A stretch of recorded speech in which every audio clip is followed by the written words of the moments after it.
कितनी गर्मी है। इतनी गर्मी में रसोई में खाना मुझसे तो नहीं बन पाएगा। कविता अपने सास ससुर, एक देवर, ननद और अपने पति के साथ अपने ससुराल में रहती थी।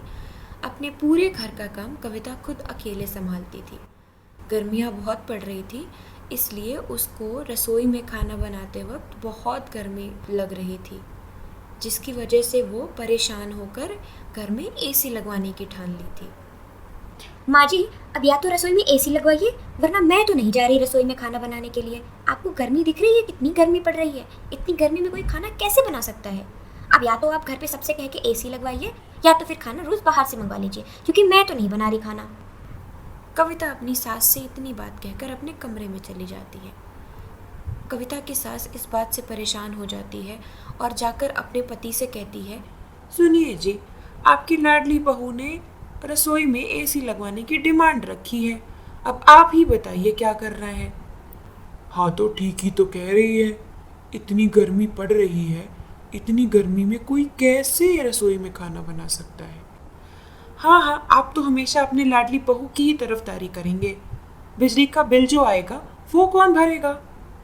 अरे भाई, अशोक है, अशोक की पत्नी को गर्मी लग रही है तो अशोक एसी लगवाएगा और अशोक बिजली का बिल भी भरेगा। तुम क्यों परेशान होती हो।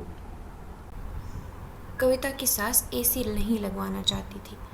वह चाह रही थी कि कैसे भी या तो उसके पति या उसका बेटा अशोक एसी लगवाने से मना कर दे, पर उसके पति तो पहले से ही बहू की तरफदारी कर रहे थे। अब वह शाम को अशोक के पास जाती है। अशोक बेटा, तुम्हारी पत्नी ने एक नई डिमांड रखी है कि या तो एसी लगवाओ रसोई में, या तो खाना रोज बाहर से मंगवा लो, क्योंकि वो बिना एसी के रसोई में खाना नहीं बनाएगी। माँ, आप लोगों को हमेशा एक नया बहाना चाहिए होता है क्या खर्चा करने का। अब इतना भी क्या गर्मी पड़ रहा है कि रसोई में खाना भी नहीं बनाया जा सकता बिना एसी के। और भी तो औरतें हैं जो बिना एसी की रसोई में खाना बनाती हैं। हमारे घर में ही रसोई में एसी की जरूरत क्यों पड़ गई है भला। अब बेटा तुम अपनी पत्नी को समझा लो, मैं क्या ही बताऊं। अशोक कमरे में पत्नी को मना करने के इरादे से आता है, पर किसी पति की मजाल कहाँ जो अपनी पत्नी की बात मानने से मना कर दे। सुनिए जी, अगर आप यह कहने आए हैं कि रसोई में एसी नहीं लग पाएगी, तो फिर एक बात ध्यान से सुन लीजिए। आज से रोज बाहर से खाना मंगा लेना, क्योंकि मैं तो बिना एसी के रसोई में नहीं कदम रखने वाली हूँ। अरे, मैंने कहाँ कहा कि रसोई में एसी नहीं लगेगी।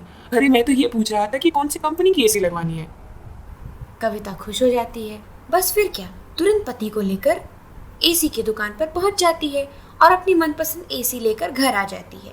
अगले दिन रसोई में एसी भी लग जाती है। अब कविता खुश है।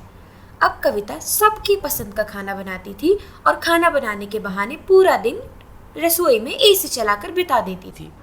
माँ जी, देखिए आपकी पसंद का पराठा बनाया है। सुनिए जी, आपको भटूरे पसंद है ना, तो आपके लिए मैंने भटूरे भी बनाए हैं। शालू, तुमको पिज्ज़ा पसंद है ना, तो मैंने पिज्ज़ा भी बनाया है। और पापा, आपके लिए हल्का खाना खिचड़ी। अब आप लोग ये मत कहना कि आप तुम मेरे पसंद का खाना नहीं बनाती। मैंने आप सबकी पसंद का खाना बनाया है। सब लोग घर में बहुत खुश रहते हैं। एक महीना ऐसे ही बीत जाता है और शालू रसोई में पूरा दिन बिता देती है। रोज़ खाना बनाने के बहाने एसी चलाकर पूरे दिन वह रसोई में पड़ी रहती थी। एक महीने बाद जब बिजली का बिल आया तो बिजली का बिल देखकर सबकी आंखें फटी की फटी रह गईं। बिजली का बिल 10,000 रुपये आया था एक महीने का। कविता की सास ये देखकर चकरा जाती है। अरे बहू, तुम रहने दो खाना बनाने को। पूरे 1 साल का बिजली का बिल तो एक ही महीने में आ गया है।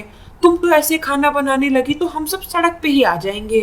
रहने दो, मैं खाना भी बना लूंगी, मैं सारा काम कर लूंगी और शालू मेरी मदद भी करेगी। शालू, कल से तुम कॉलेज के बाद मेरे साथ रसोई में खाना बनाने में मेरी मदद करोगी। और खबरदार बहू, जो तुम कदम भी रखी रसोई में। कविता की सास उसको बहुत डांटती है और खाना बनाने की जिम्मेदारी खुद ले लेती है। अगले दिन वह शालू को लेकर रसोई में जाती है और खाना बनाने लगती है। माँ, मुझे कॉलेज का बहुत सारा काम करना है, मैं खाना नहीं बनवा पाऊंगी। शालू चुप कर। तेरे उम्र की जब मैं थी तो घर का सारा काम करती थी, और एक तू है, तुझे एक गैस जलाना भी नहीं आता। चुपचाप मेरे साथ सीख और मेरी मदद कर खाना बनाने में, वरना तेरी भाभी तो हम सबको लुटा देगी। इसके बाद दोनों मिलकर खाना बनाने लगते हैं। 2 दिन बीतता है। उसके बाद कविता की सास को यह समझ आता है कि गर्मी तो सच में बहुत है। बाप रे, इतनी गर्मी पड़ रही है, इसीलिए तो कविता परेशान हो गई थी। इतनी गर्मी में कोई कैसे खाना बना सकता है। एक काम करती हूँ, 5 मिनट के लिए एसी चला ही लेती हूँ। कविता की सास रसोई में एसी चलाकर बैठ जाती है। तभी अचानक से कविता रसोई की तरफ आती है, जिसे देखकर शालू उसे बीच में रोक देती है। भाभी, आप रसोई में ना जाइए वरना आपको माँ फिर डांटेगी। बताइए आपका क्या काम है, मैं आपको कर देती हूँ। कुछ नहीं, मैं तो सिर्फ शरबत बनाने जा रही थी। आप बैठिए, मैं आपके लिए शरबत बना के ले आती हूँ। जब शालू रसोई में जाती है तो देखती है यह क्या, माँ तो पहले से रसोई में एसी चलाकर बैठी है। माँ, जब आपको एसी ही चलानी थी तो भाभी को खाना क्यों नहीं बनाने देती आप? भाभी भी तो रसोई में एसी चला के ही बनाती थी ना। अरे मैं तो 5 मिनट के लिए चला रही हूँ, वो तो पूरा पूरा दिन एसी चला के बैठती है, तभी तो इतना ज्यादा बिजली का बिल आता है। तुम ये सब बातें मत करो, जाकर थोड़े बर्तन पड़े हैं धुल दो, मैं तब तक खाना खत्म कर लेती हूँ बनाकर। यह कहकर कविता की सास फिर से रसोई में लग जाती है। अब बिजली का बिल बचाने के चक्कर में कविता की सास रसोई का सारा काम खुद करती है।